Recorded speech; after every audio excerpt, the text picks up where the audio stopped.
नमस्कार, जय हिंद। भारत तक देख रहे हैं आप और मैं हूं ऋषिराज। बात करेंगे रशिया यूक्रेन युद्ध के बीच भारत के बड़े फैसले की।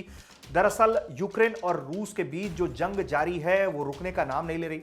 अब ऐसे में भारत ने एक बड़ा फैसला किया है। वो क्या है बड़ा फैसला, हम आपको इस वीडियो में बताएंगे और साथ में समझाएंगे कि क्या भारत का ये जो फैसला है वो कोई बड़ा इशारा कर रहा है, क्योंकि भारत ऐसे ही तो कोई हवा में फैसले लेगा नहीं। तो खबर क्या है? खबर यह है कि भारत ने ऐलान कर दिया है कि वो यूक्रेन में अपना फिर से दूतावास खोलने जा रहा है। यानी कि भारत जिस दूतावास को उसने बंद किया था और फिर पोलैंड शिफ्ट कर दिया था, उसे वापस रिलोकेट किया जा रहा है और यूक्रेन की राजधानी कीव में फिर से भारत अपने दूतावास में कामकाज शुरू करेगा। इसका ऐलान हो गया है भारत की तरफ से। और अभी खबर क्या है पहले ये बताते हैं, फिर आपको समझाएंगे कि ये किस तरीके से एक तरीके से बड़ा इशारा है। बीते 13 मार्च को अस्थायी तौर पर पोलैंड की राजधानी वर्सा में जो है भारतीय दूतावास को शिफ्ट कर दिया गया था। इसके कुछ दिनों बाद युद्ध प्रभावित यूक्रेन में अपने नागरिकों के लिए दूतावास की तरफ से कई तरह की एडवाइजरी भारत की तरफ से जारी की गई। पोलैंड से ही लगातार ये कोऑर्डिनेशन का काम चलता रहा और अब जानकारी आ रही है कि भारतीय दूतावास ने 17 मई को फिर से यूक्रेन की राजधानी कीव में भारतीय दूतावास को खोलने का ऐलान कर दिया है। रूसी सेना की तरफ से लगातार बमबारी बढ़ने से भारत को अपना कीव में दूतावास बंद करना पड़ा था।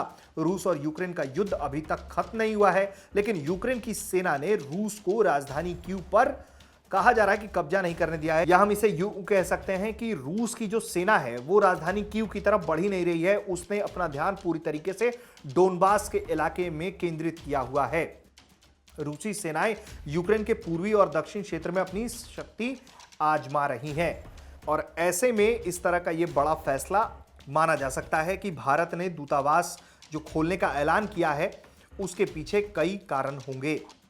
लेकिन अगर पहले की बात करें तो संयुक्त राष्ट्र में भारत ने यूक्रेन और रूस द्वारा जो लगातार युद्ध जारी है और सैन्य कार्रवाई जो हो रही है उसको लेकर अपना कूटनीतिक स्टैंड बरकरार रखा हुआ है। संयुक्त राष्ट्र सुरक्षा परिषद में भारत ने दोहराया है कि ऐसे समय में मानवीय उपायों का राजनीतिकरण नहीं किया जाना चाहिए। यूक्रेन पर यूएनएससी ब्रीफिंग को संबोधित करते हुए भारत के उप स्थायी प्रतिनिधि ने कहा था कि यूक्रेन में संघर्ष से पैदा हुए खाद्य सुरक्षा चुनौतियों के लिए भारत को इन बाधाओं से परे जाकर जवाब देना होगा। इसके अलावा भी अगर हम आपको बताएं तो भारत लगातार समाधान की दिशा में रचनात्मक रूप से काम करना की सबको हिदायत दे रहा है। भारत लगातार एब्सटेन करता रहा है इस तरह के किसी भी वोटिंग से और भारत लगातार शांति की अपील करता रहा है। लेकिन अगर हम देखें ये दूतावास खोलने का जो फैसला है वो अपने आप में एक बड़ा फैसला है। क्यों है ये? क्योंकि ऐसा नहीं है कि भारत हवा में कोई फैसला लिया होगा।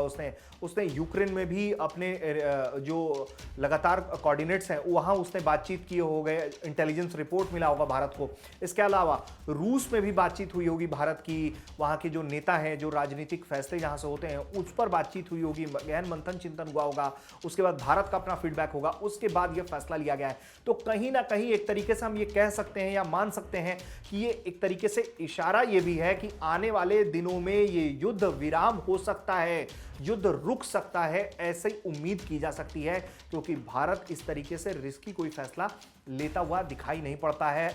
ऐसे में अगर दूतावास खोलने का ऐलान हुआ है तो ये उम्मीद की जा सकती है कि भारत के पास जरूर कोई ऐसी खबर हाथ लगी है जिससे ये उम्मीद की जा सकती है कि ये युद्ध अब रुकने वाला है।